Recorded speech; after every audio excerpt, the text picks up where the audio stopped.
you gonna do? What you gonna do when they come for you? Bad boys, what you gonna do?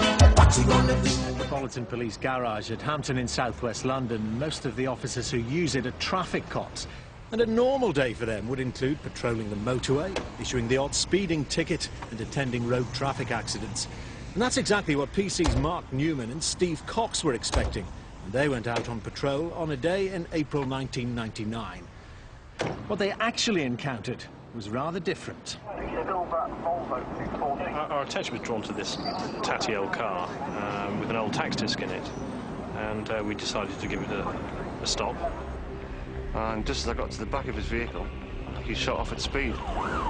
This is police video of the resulting chase. It's not unusual. Certainly we had no reason to suspect anything more sinister than maybe he had no insurance or he'd had one pint too many.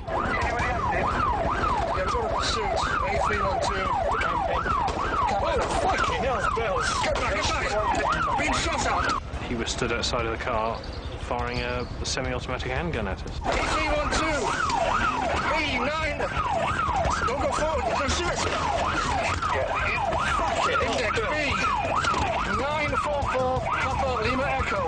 Shot at an automatic handgun. We continued pursuit, again, Steve updating other units where we were going and making it quite clear that we had been shot at. And then he stopped the car at a 45-degree angle across the road. And I clearly remember there being a few seconds sort of standoff when I was considering ramming his car. Don't get too close. And I mentioned that I think he's reloading. Something is going on. This guy is he's got this weaponry. Something more could happen. Machine gun.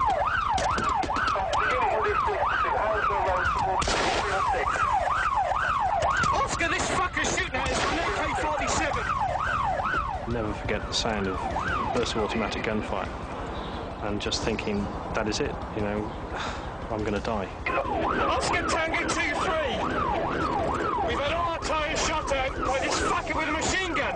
He's just gone under the 316 towards Hanworth. From something as insignificant as an out-of-date tax disc, for all we knew, we'd started World War III in Feltham.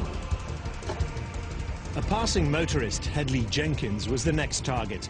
While other police cars took up the chase, the gunman abandoned his own car and forced Headley to help him get away.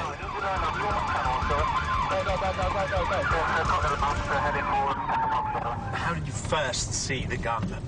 Suddenly my door was wrenched open and there was a large sweaty bulk beside me and a automatic weapon thrust in my face, and the guy telling me to drive. He was firing backwards out of the car towards the police, but I could feel the recoil from the gun. A suspect member of the public now has been taken hostage with his vehicle. The suspect driving his arm, he's got flash across his side clip. It was rush hour. There was a lot of traffic on the road, which was holding us up badly, and he was demanding that I went round traffic signals in the opposite lane, forcing traffic onto the road that was coming towards us, and kept on yelling at me to drive faster. And how did you deal with your relationship with him? What did you do? Rather like I'm doing now, I stayed straight ahead. I listened to what he was saying, and I just tried to be as calm as possible and obey his orders insofar as it was practical to do so. Headley's tactics paid off and he was released unharmed. The gunman then escaped back into his own flat. A siege followed, with more shots being fired.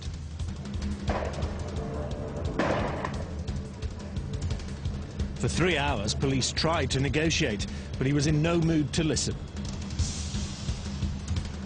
Eventually, the decision was taken to arrest him by force. Using stun grenades, armed police stormed the building. The operation was recorded on a neighbour's camcorder.